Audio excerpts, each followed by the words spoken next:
这是公视第一台，刷落来请收看咱的新闻。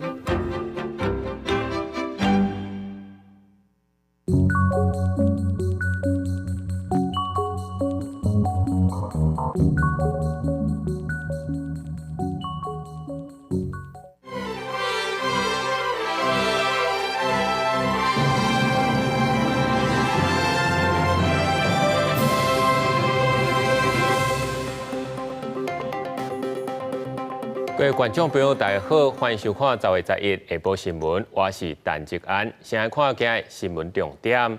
莫德纳 XBB.1.5 疫苗今开始做，65岁以上去注射，就当领到500块的礼券，甲10支的快台试剂。以色列甲巴勒斯坦小战，以色列下令封死加沙走廊，目前断水限电，20万人有路无厝。今年7月4日，高雄一个查甫人半暝时啊，滴小几啊卡共吓惊，警方照社会法甲上班，罚1200块。新闻一开始来关心莫德纳 XBB.1.5 疫苗今开始做，疾管署表示，对10月开始，新冠肺炎疫情搁加起来，有估到年底，每天得增加2万例。即马只要是65岁以上去注射，得当领到500块礼券，甲10支的快台试剂。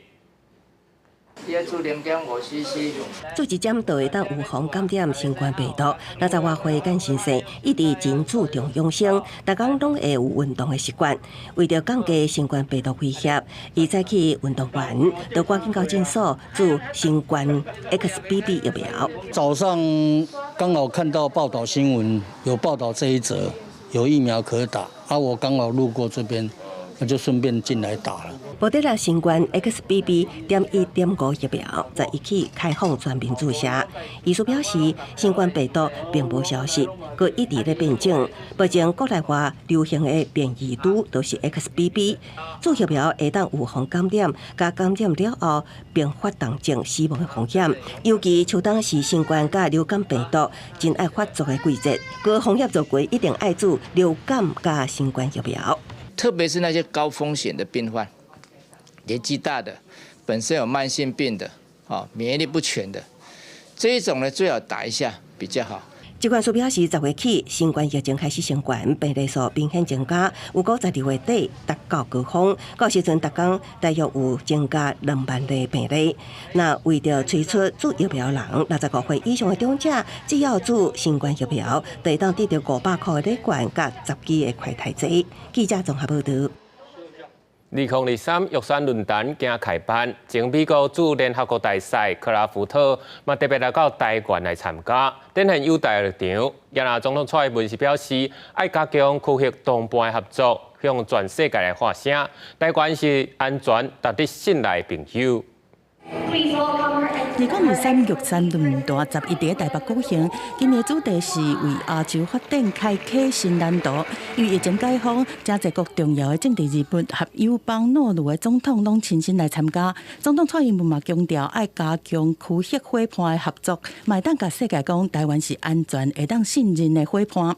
In the face of mounting threats of authoritarianism and climate change, as well as a global restructuring of supply chain, Taiwan is a secure and reliable partner.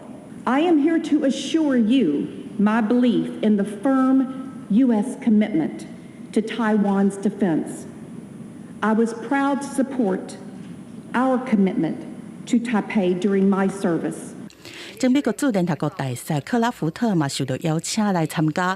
2021年初在任的期间，伊捌计划要访台，因为迄当阵受到美国国内政治情势影响，无法度来。但是伊真侪摆拢替台湾来发声，立场是对台湾真友善。即摆伊总算来啊，美日俄重要的政治人物做伙拢发声来关心台海安全。Taiwan's future is uniquely central to global peace and security, and we all understand that that future is under constant threat. The peace and stability of the Taiwan Strait is essential, not only for the security of the people of Taiwan, but also for the security of some 24,000 Japanese people living in Taiwan, for the security of our country. 传领史上上大国会访团来祝福台湾国庆的弗鲁亚克日，是重申日本支持台湾的立场，嘛谴责中国扩张的军事行动，破坏区域安全和稳定。认为讲民主伙伴应该要共同守护台湾和台海和平，嘛希望明年的总统大选，台湾会当继续向世界来展览上骄傲的民主。记者综合报道。过来讲到教育部零甲6岁国家智慧市的广告，内底一句“你也咧耍红啊”引起公论。目前已经先甲影片撤掉。教育部长朴文忠今去到立法院，搁再会实咧，讲家己嘛感觉广告确实无啥妥当。反映意见之后，我自己也亲自查看了这个影片，确实这些内容是不适当的，所以也在第一时间，我透过新闻稿，来向社会表示歉意哈，因为。教育部作为教育主管机关，应该是要以更正向来传达相关的理念跟价值。朴文忠是强调，家己除了会实的以外，嘛用面册说明正确教育观念。伊认为广告内底对多元价值无尊重，还有父母管教、价值观的等等的问题，政府无应该安尼宣传，会继续来检讨。来看到江南国际的风波继续在关，民进党立委王定宇在亚出讲，2019年3月，国防委员会机密会议，马文君无去签保密切结书。不过马文君是随背回讲，参加机密会议有签到保密责任，唔免使手段做政治的谋杀。江南国际的争议还佫伫咧拖，国民党立委马文君加入去涉密的风波，去互指控出席机密会议，却唔配合保密。民进党提出2019年江南国造合约设计成果报告保密签结书，助记马文君继续签名。针对这点，马文君11召开记者会回讲，只要参加机密会议有签到，就要负保密的责任。反抗迄当阵的调委，民进党王定宇若是有疑虑，会当卖互伊去开会。签与不签，其实我们只要签到就算了，我们都负有这些保密的义务。民进党拿出这一张黑函，反复的攻击。到底用意是什么？我想请黄曙光出来说清楚。马文君指控连续几日讲的攻击是政治谋杀，要求江南国造的调集人黄曙光出面讲说明。立委李德维批评民进党又在做乌做红的代志发生。那委员因为面对涉密几日的疑点，马文君以赶行程为理由提早离开。然而王定宇是指出，迄当阵有开会14个立委，独独马文君无签名，而且真接出入会议室。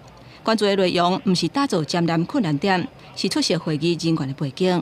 海军前线小组人员上来报告说，有一位委员没有签，请问主席该如何处理？当时要求裁示，一方面记录会议记录，二方面在拒签上注明，因为大家都有签，总不能大家一起背锅嘛所以注明是哪一位委员拒签切结书。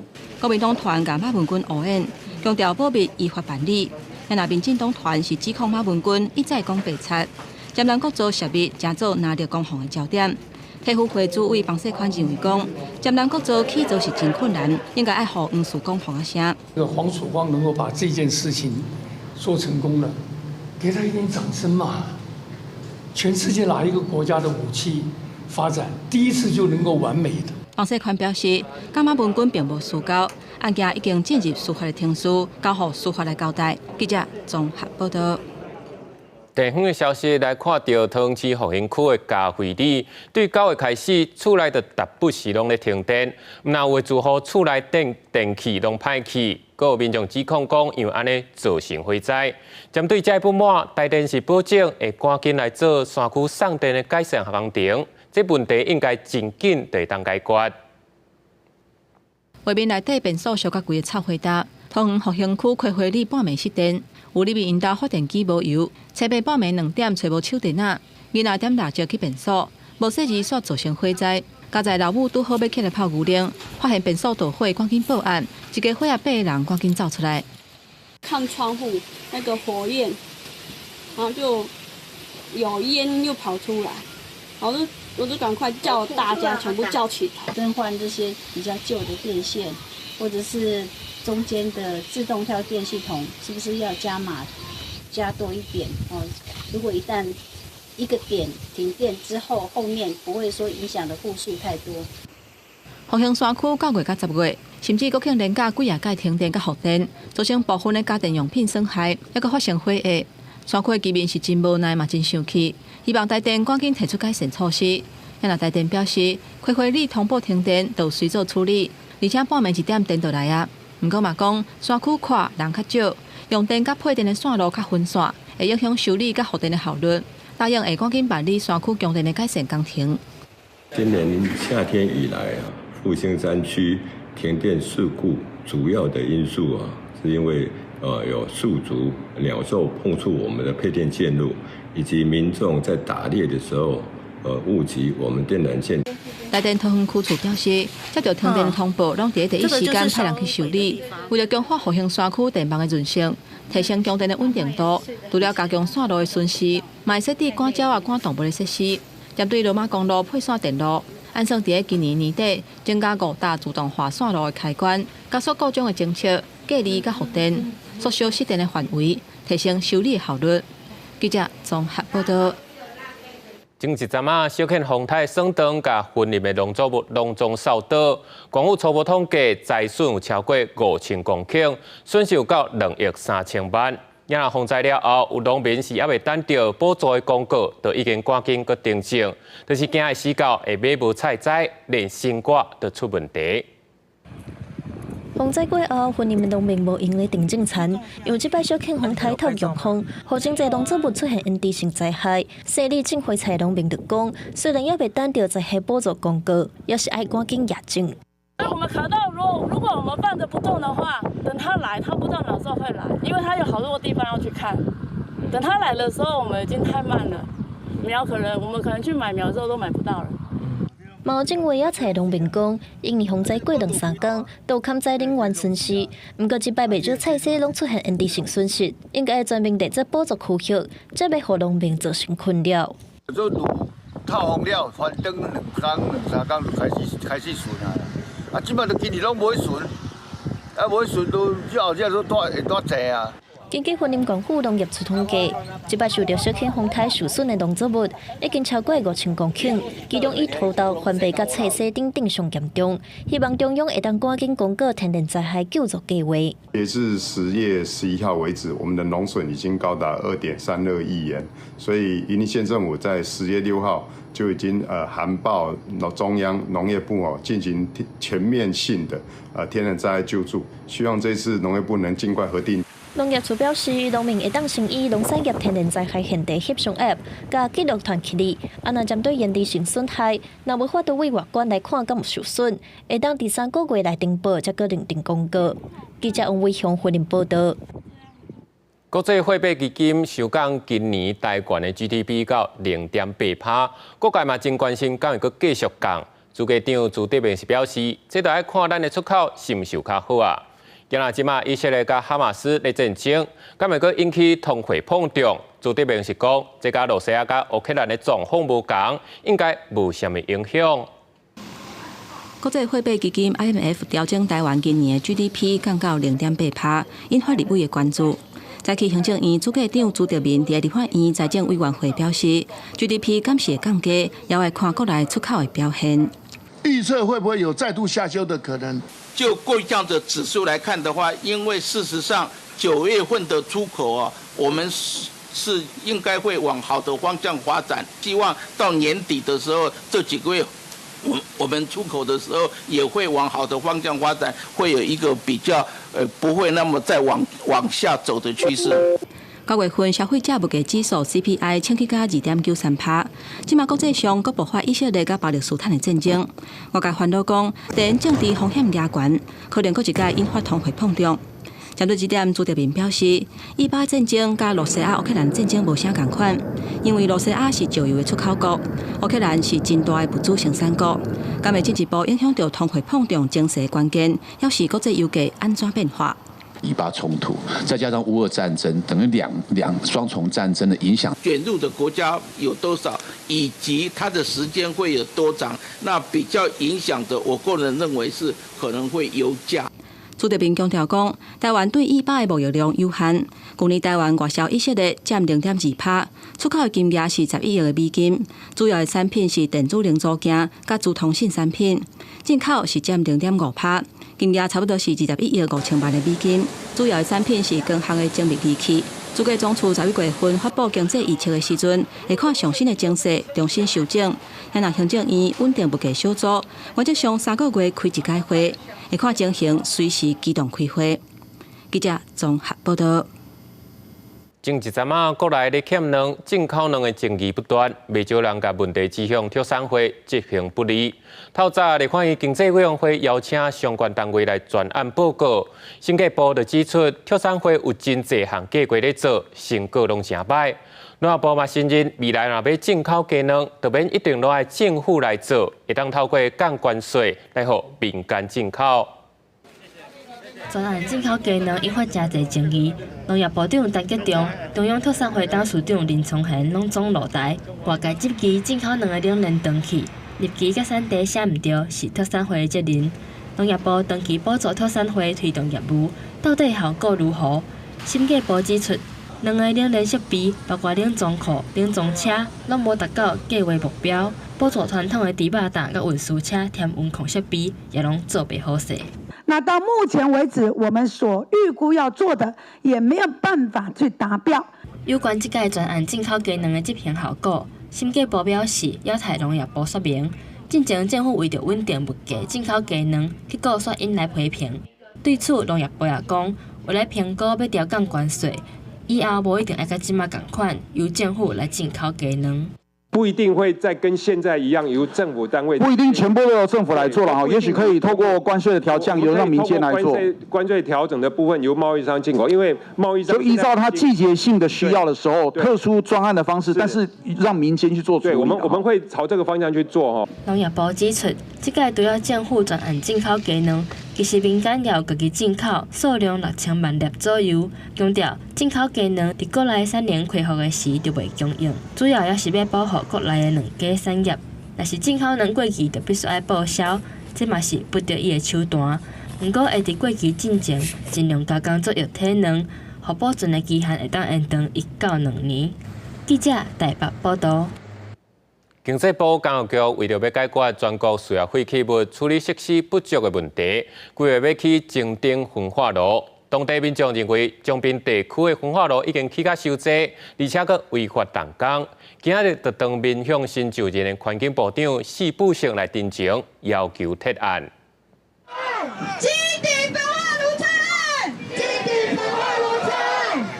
环境部的官员含立委车队一到为群众大声喊口，好表达诉求。看到环境部长施富成出面，佫较激动，随跪落来。请救救我们彰化县民！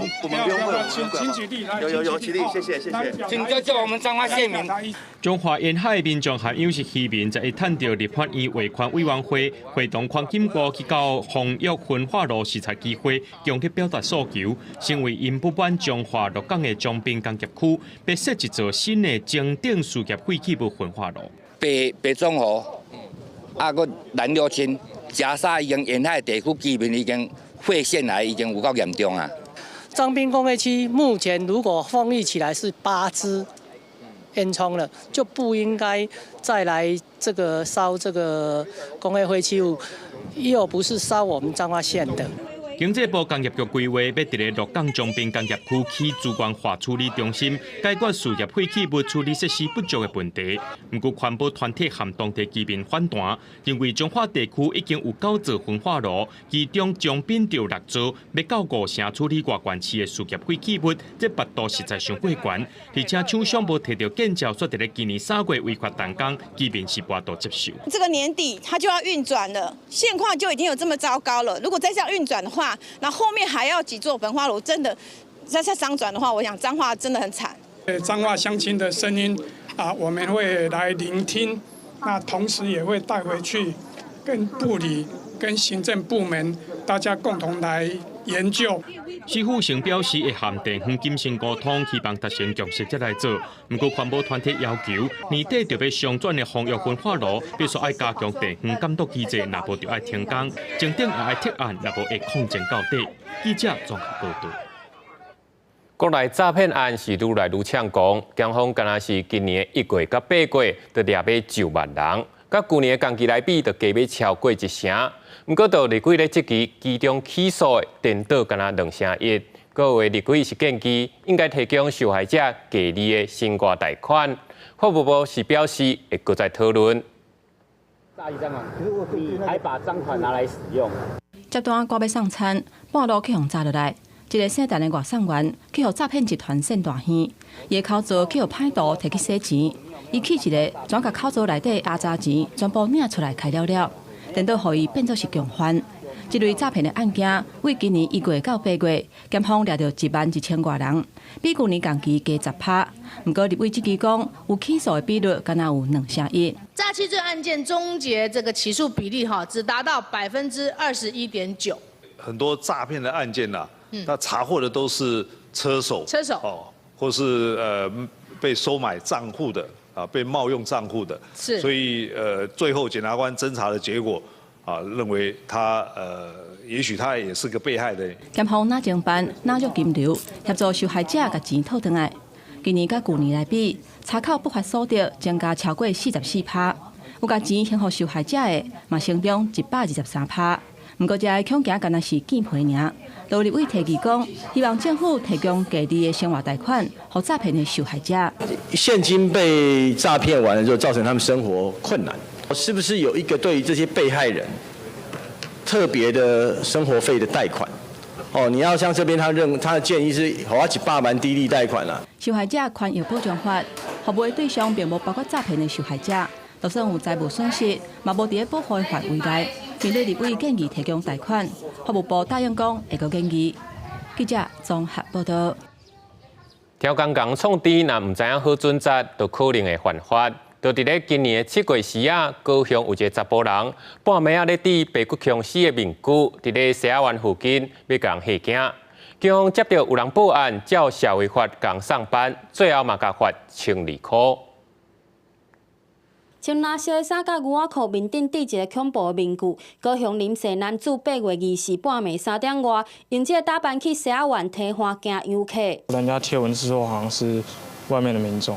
平常去透早的提花虽然无啥物人，但到暗时也是假日就变成约会的圣地。男子美伫较暗的所在看到一个人的游客，也是男女朋友，就对后壁接近惊人，但提花边就是肉粽角，那游客惊甲摔落，后果不堪设想。这种行为本来就很不可取啊，然后再说他们就是下情侣，然后又在防波堤旁边万一如果有人落海，他要负责吗？吓到人也不好啊，而且又在海边那么危险。因为迄时阵是农历7月，真侪游客互惊甲四界走，警方接到通报去抓人，以社会法上班，男子互罚1200块的罚款。警方经民众指证，在本辖哨船街查获林姓嫌疑人。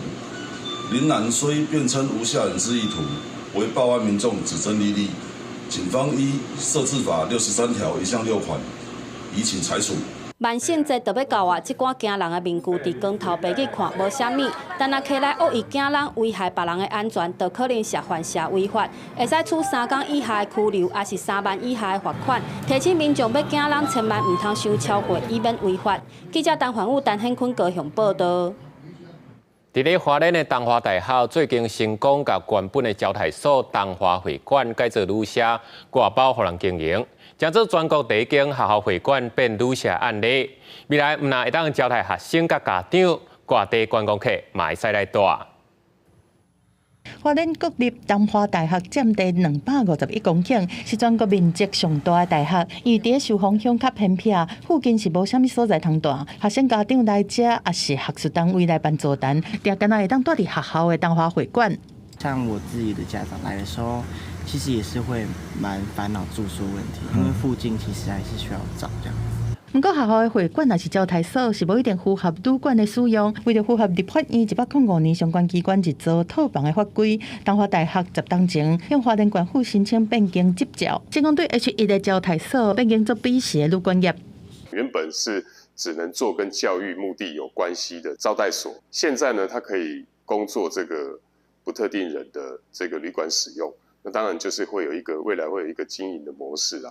学校讲，未来东华会馆会委外给民间来经营，以后唔那是学生家长，也是学术单位会当使用，连一般的旅客也是团体拢会当来带。希望经营层能代表我们东华，能代表我们花莲，好是一个高级的一个代表，是很希望成为一个地标。好，现在已经在处理做内装以及做消防，那很顺利的话，在明年应该就可以上线。在观光业者的部分，因大多数拢认为讲，学校的会馆委外了后，市场应该真好，希望开放了后，会当变作受芳香，甚至是花莲县有代表性的精品旅馆。记者综合报道。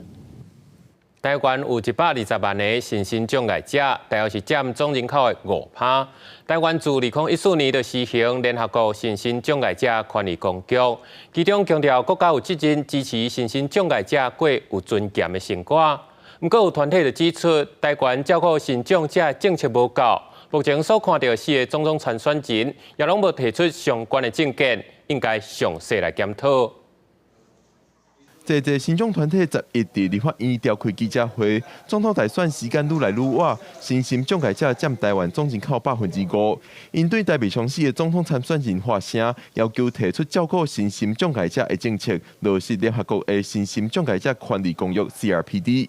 政府要设立 CRPD 权利的办公室，来推动我们的障碍权利。第二个，地方政府要设立单一服务的窗口，无障碍及资讯禁用专法，身权法要设无障碍的专章。另外，身心障碍者的平等法也要特别的设定。团体指出，台湾新兴障碍者的政策定有中央地方无对等，下部会沟通无够一寡问题，地区政策无法度真正照顾新兴障碍者。学者讲，亲像目前政府予新兴障碍者的看护补助，大部分拢放伫照护机构，认为应该增加资源，加补助踮伫咧社区生活的新兴障碍者。咱有95%拢住伫社区内底。毋过，阮社区竟然拢无钱，也就是政府也是佮用迄个古早时代的时，认为说咱身心障碍者就是足可怜的啊，甲伊送去远远的所在。除了要求总统参选人爱提出实体政策，伊也希望各政党伫不分区的立委名单、安全名单当中爱有新兴障碍者，也是有新兴障碍者意识的人士，通伫国会为因发声。记者郭文水台北报道。针对民用会的检讨，民进党立委开记者会，和政府爱护全国的消防队运用科技救灾，就讲拍火机器人、消防无人机等等，嘛要增加电消防设备的采购经费，卖互消防人员因为设备无够来白白牺牲。港过的民用火烧事故，4个消防员不幸过往。这个事故嘛显示地方消防单位设备甲采购经费无够的问题。民进党立委共同召开记者会，高级边呼吁经过这个事件，政府应该爱愈重视科技救灾，让消防员通运用拍火机器人、消防无人机去拍火。在工业区的消防队嘛，得规划科技救灾的教育训练。现在很多工业区的厂房非常的多。那尤其我们为了要降低我们的消防人员的受伤，所以我们现在呼吁政府一定要补足我们的机器人的设备，以及我们无人机的设备。要用特别预算也好，或者是纳入前瞻计划的第5期，在这个科技减灾的相关的设备一致补足。针对经费无够的问题，林大华建议中央统筹消防署专案提报到行政院去增加预算，2年内把消防设备一概保护足。另外，林大华嘛要求企业要彻底做好安全管理，呼吁把防灾和减灾的能力列入 ESG 永续报告内底。我们其实制度上是有很多明文规定，但是却无法遵守的漏洞，我们也明确的要求政府在 ESG 的永续报告的项目当中，应该把防灾跟减灾减灾的能力纳入 ESG 的这个永续报告内，提升企业的应变能力。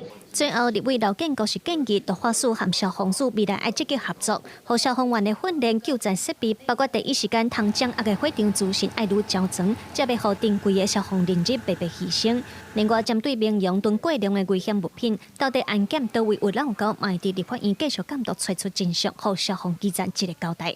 记者卢尚如、林晓凯台北报道。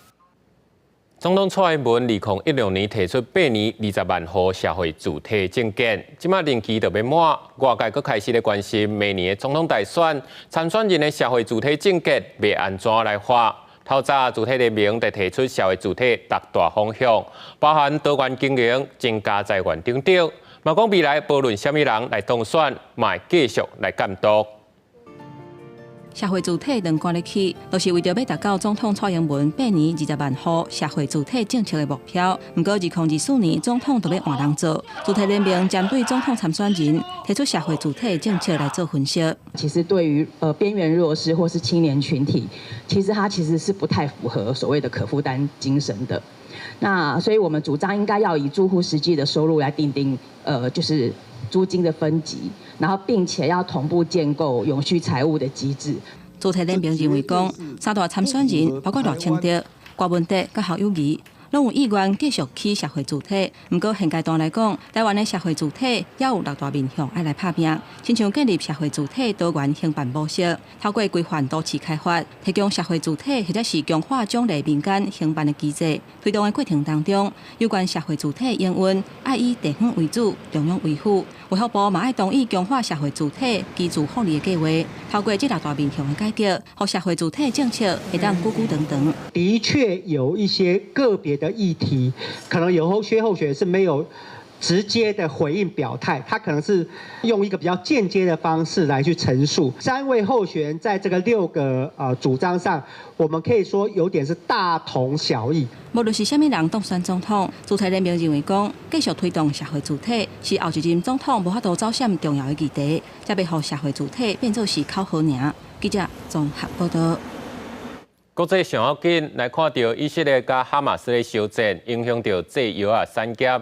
根据咱小数的统计，国内核准伫以色列制造药物许可证拢总有9张，实际有效的有7张，不过拢有替代用药，应该无虾米影响。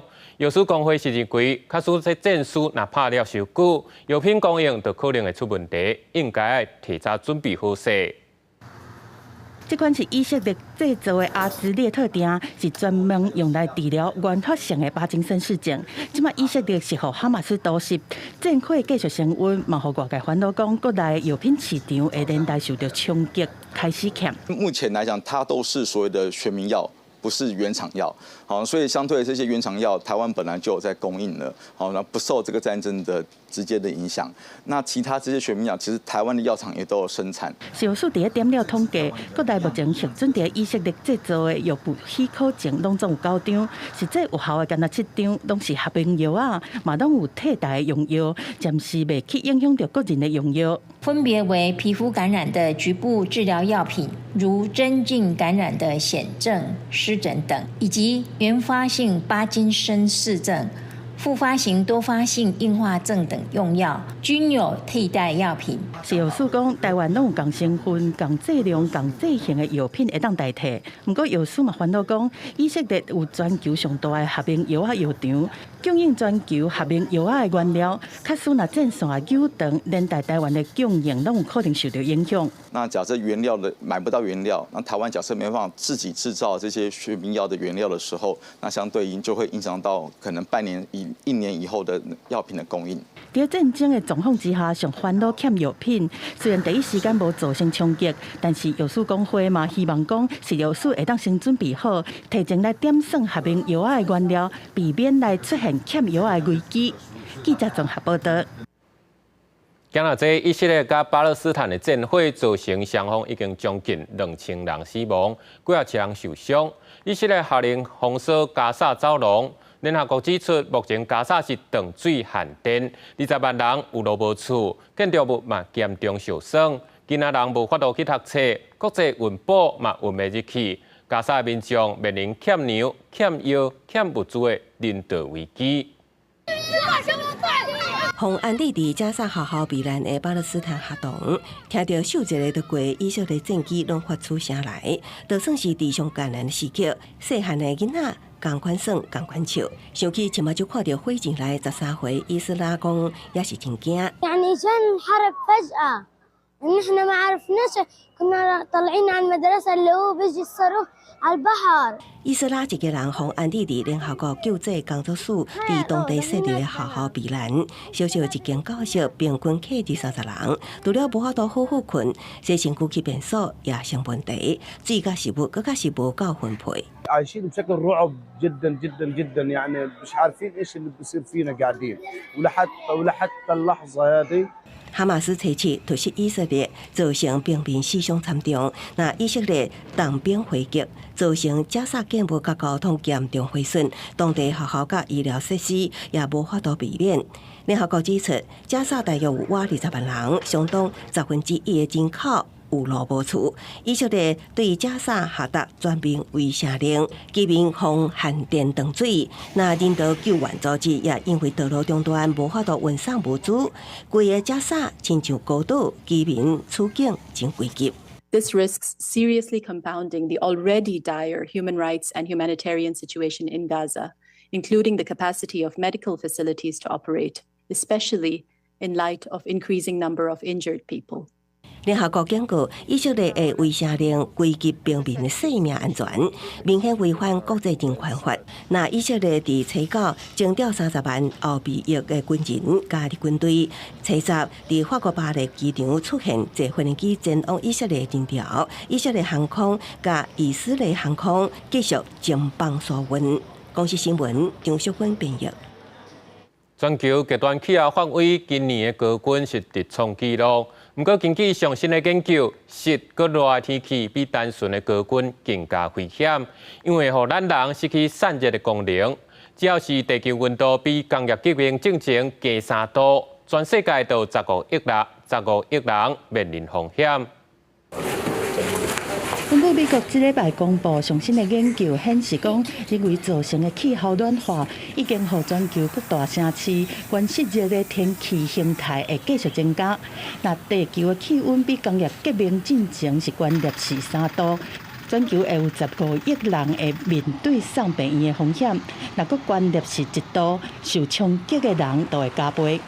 And at 4 degrees Celsius warming, we see that. About 3 billion people experience 1 week of these environmental thresholds that are deemed uncompensable every year. 根据2022年的联合国排放差距报告，在各国的现行政策之下，到西元2100年，暗算全球的气温会起至摄氏2.8度。因为全球高温一直创新高，导致气候加速暖化变作人类生存的关键。Holding global warming to 2 degrees Celsius is really, really important to stop some of the largest impacts that we see in this paper from happening. 在打扫的状况之下，人体透过皮肤来流汗，小气就会无气。但是，若休息会阻碍这个蒸发作用，甚至是完全无效。若人体中枢过热的时阵，体温调节的机能无去，会造成器官加速衰竭，甚至在几点钟内就会死亡。科学家利用地球的温度来测试人体会当承受湿度的极限。地球温度是讲对一块空气来做加湿，到上济的时阵会当到的温度。根据2010年的研究，人体无法度承受地球温度摄氏35度以上的高温。那在这种环境之下，继续6点钟，人体都会被砍折。但是2022年的研究，甲极限是改做摄氏30到31度。Once you start experiencing 300 days of this every year, that's where things such as climate migration have to take place. Or unless you want to sit inside in air conditioning every day of 9 months a year, which is not a life that I would want to live. 根据研究，这几年全球拢出现进前无的关湿热的天气形态，嘛代表讲人类为了生存，一定要延长伫个有冷气室内的时间。这已经会冲击到经济活动，对无法度负担冷气和必须要靠劳力来生存的人口，恐惊会变作极端气候之下无适合只好淘汰的族群。公司新闻郑元庆编译。再来讲到今年的诺贝尔经济学奖是美国哈佛大学经济学教授高尔丁来得奖，是有史以来第3个摕到这个奖的女性。伊研究女性劳动市场超过40年，讲婚姻甲家庭定定会去影响到女性的收入甲头路，呼吁各国应该改善政策，让女性有更加平等的机会。住在加州港大发表演说，2023年诺贝尔经济学奖由美国哈佛大学劳动经济学家克劳迪亚·高尔丁得到。伊捌担任美国经济学会会长，佮研究女性劳动市场超过40年，是上早导致性别经济学的学者之一。丰富的研究成果为全球带来重要的影响。You know what? Economics is about people. It's about inequality. It's about the female labor force. It's about health. It's about economic development. It's about well-being. 高尔丁以美国No.1的数据来探讨当今性别差异安怎有关严重。研究结果发现，女性的劳动参与率甲经济成长并不是正相关。就算从事同款的职业，女性伫第一囡仔出世了后，收入就产生差别。What I have said is that often what goes on in the home is what we see reflected in wage and occupation differences in the labor market. Work from home for many women became work from hell. And so it raised in our consciousness the notion that care should come to the top in terms of public policy. 高尔丁的研究反映婚姻甲家庭责任，定正做阻碍女性得到平等机会甲待遇的因素。虽然研究数据以美国为主，却也反映全球的现况，提供当代甲后世思考，参推动改变。Labor economists worked on the issue of women, and the reason is that for economists, change is important. In some sense, recognizing where the problem is the first way to begin. 公司新闻牛眼编译。转来看国内有民众伫网络刊文，讲伫万丰病院捷运站车厢内底有一个查甫人脱裤烂要互人看，佮涉嫌偷袭女学生。警方目前嘛搁咧追查这个涉案的男性。查某囡仔坐捷运出站，查甫人对伫后壁涉嫌偷袭下底裙，毛穿乌衫查甫人伫捷运车厢内搭碗穿白衫的乘客，好亲像讲下身一直共吸。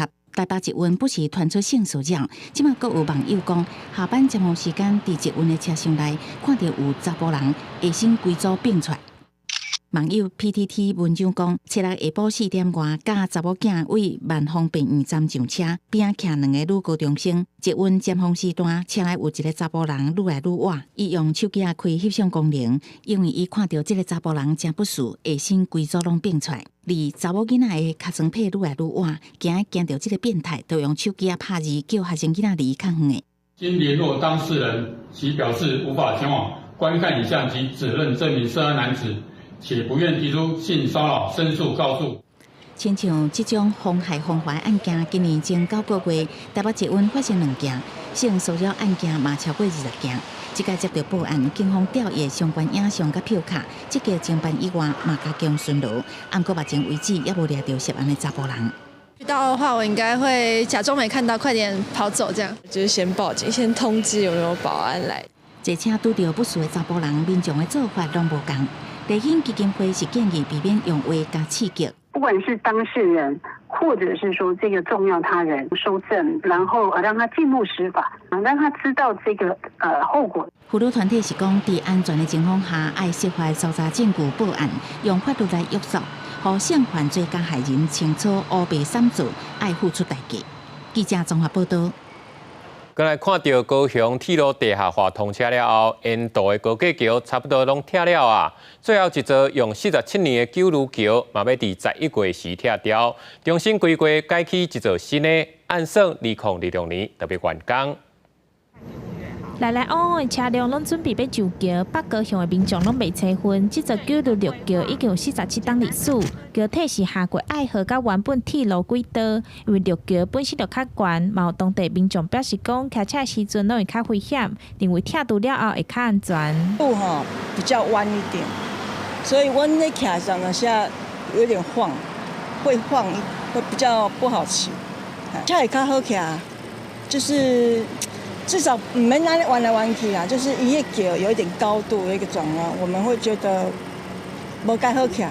因为966桥已经要达到60年设计年限，目前市府准备拆除。原本桥是为963路起的，改建了后会为东明路连接河西路，会缩短通车距离。离附近店家嘛是真期待，唔忙会当带动爱河沿线甲三民中岛地块零条相机。拆桥后为街区展开新桥的施工。因为铁路已经地下化了，所以改建后的九如路桥仅跨越爱河两端的引道衔接平面道路的，借此可以缝合都市的纹理，也加速爱河沿线以及中都地区的发展效益。那边之后通的话，那反而会说，这样子直接就带来这边人潮啊，或是说，机车、汽车也那边，其实我们河西一路那边都是计次的，所以也蛮方便的。高雄市的铁路拢已经地下化，最后一座966桥伫11月底高雄富邦马拉松结束了后，就会开始施工。改建了的966桥长70公尺、30公尺宽，按算伫2026年就会完工通车。记者钟义辉、邱昭勇高雄报道。即阵若要去东部旅游的民众，就要注意，11月开始去东海花小野柳、嘉罗兰风景区停车，就要开始收停车费。东管处表示，因为游客愈来愈多，需要管理，目前先规划这2个停车场来收费，再个评估看卖其他的停车场敢是同款拢来收钱。东海华国家风景区管理处管理东海华的范围达到168公里，有8个游客中心70个游客景点目前停车拢无收停车费，少部分设有备场的游客区收清洁费。也毋过即马民众旅游开车骑车愈来愈多，东管处考量停车爱落地管理，避免造成乱停车。11月开始，小野柳甲嘉罗兰风景区停车空间变更做停车场，委托平安公司以车牌辨识方式收停车费。我们是申请停车场了。之前我们是这个清洁路园的清洁服务费，那现在以停车场法来收费。嘉罗兰因为它的服务设施比较少，所以它的这个收费的这个费率会比较低一点。保证2个地点当日装停车管理设备，也公布收费标准，计次收费。小野柳风景区机车停车平日15块，假日20块；小客车平日50块，假日60块；大客车平日170块，假日200块。那嘉罗兰风景区因为设备较少，收费较少，有游客认为会当接受，也毋过也有游客认为不合算。我觉得还 OK 啊，因为反正使用者付费，会不会影响到你们的意愿啊？应该多少会吧，因为大部分路过的可能都下来的几分钟而已。东管处表示，目前这2个景点当年涌入60万进出，为着卖造成停车乱象，以使用者付费原则管理，会当提供更加好的服务品质。民众应该会当接受，未来也会考虑其他风景区也采用停车收费。记者综合报道。过来看到台湾山羊啊，最近常常出现伫苗栗南庄的嘉里山区，有爬山的带路人就表示，最近有几啊届拢撞到台湾山羊啊，拢感觉因变甲较唔惊人。农业处提醒民众莫去甲饲，才袂互因依赖人类，失去生存的能力。草埔内传出声音，原来是长庄山羊啊，当地认真食物件。我都要啊哈，出来咧食草啊咯，成功山羊啊。山友讲真幸运，即只长庄山羊啊真平静，好亲像毋惊人。愈来愈侪山友用面册社群分享，伫苗栗南庄的嘉里山区，常常看到长庄山羊啊出现。资深的引导是讲，长庄山羊啊常常会伫中悬海拔的山区，嘉里山只是其中一个。个人最近在阿里山山区、在大雪山、在99峰，这些地方都有看过台湾长鬃山羊，它们的栖息地遭受到破坏之后，渐渐的最近这几年来数量越来越增加，然后也有往低海拔来生活的这个趋势越来越明显。张浩阳是讲，南庄的嘉里山高度2200公尺，是属有小百岳之一。因为是热门爬山的路线，山友真侪。长庄山羊啊，好亲像嘛对人的出现渐渐会惯势，传出有看到的人愈来愈侪。苗栗县农业处烦恼行为模式有可能因为安尼改变，可能会就是有因为喂食，他们可能看到人也会变得不怕人这样子出来，所以我们是希望说游客就不要喂食野生动物，这样子会改变他们的行为。县政府表示，长鬃山羊是台湾特有种，也是二级保育类野生动物，主要分布海拔1000公尺至3600公尺的山区，所以嘉里山出现这是真正常的。不过为了避免惯势，甚至较瓦靠咱人，提醒山友唔通甲吵，嘛唔通甲饲。记者综合报道。新外消息来看到，对2018年到打，大约有4000项的药品退出健保，主要原因是因为其中有超过一半连续5年都无人申报，而且还有8项的药品会当取代，对民众影响应该是真有限。不过药界是呼吁爱甲普拿疼为药啊食的，拢取消健保的给付，才袂有人定定去摕，根本都无食，浪费资源。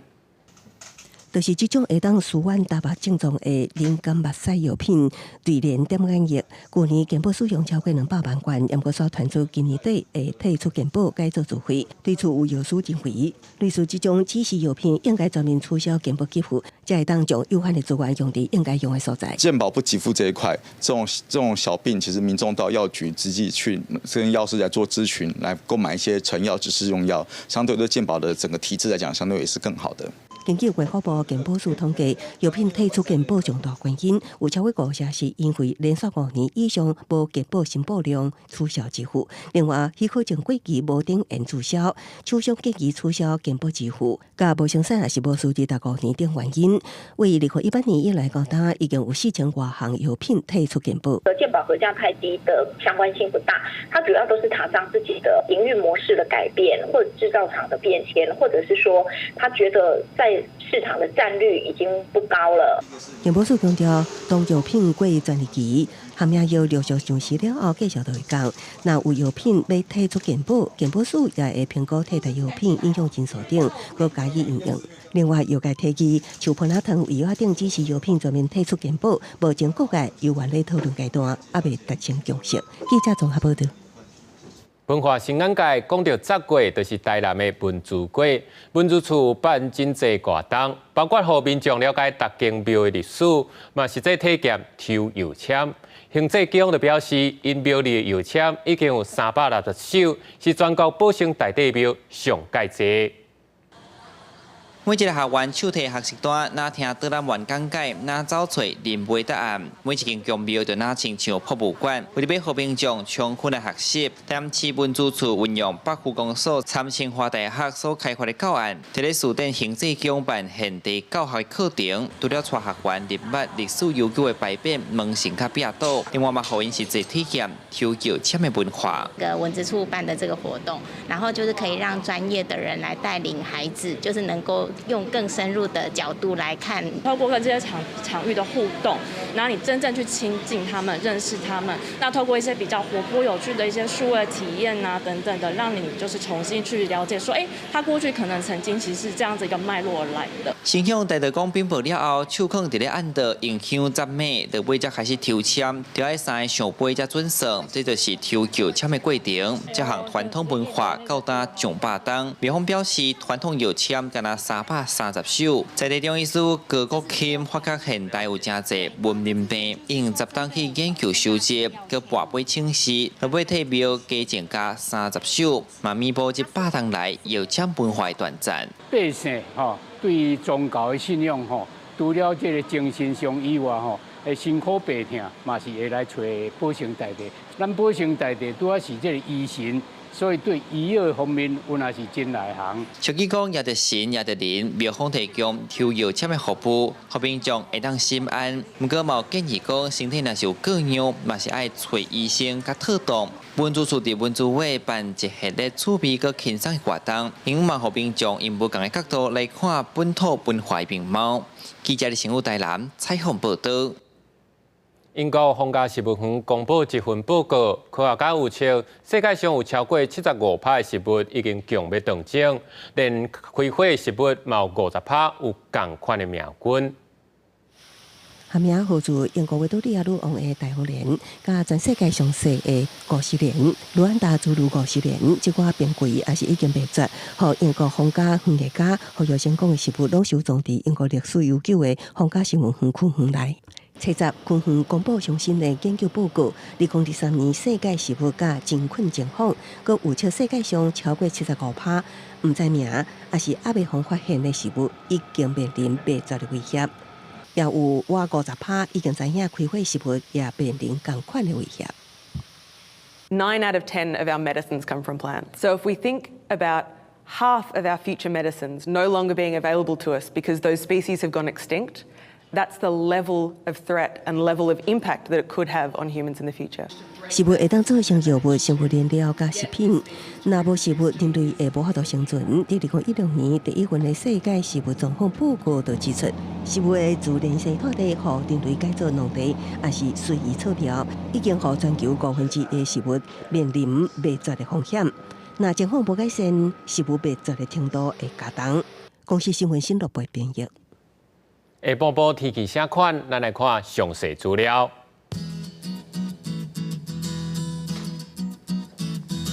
北部地区24度到27度，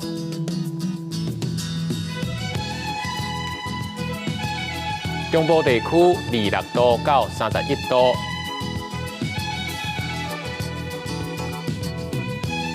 南部地区27度到32度，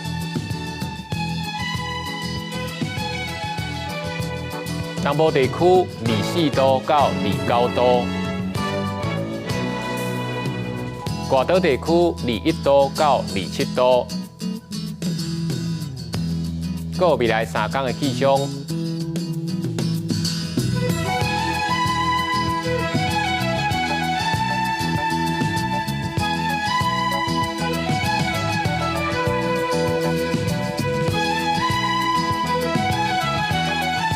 感谢你收看今日的下晡新闻，我是陈志干，明仔载同一时间咱再会。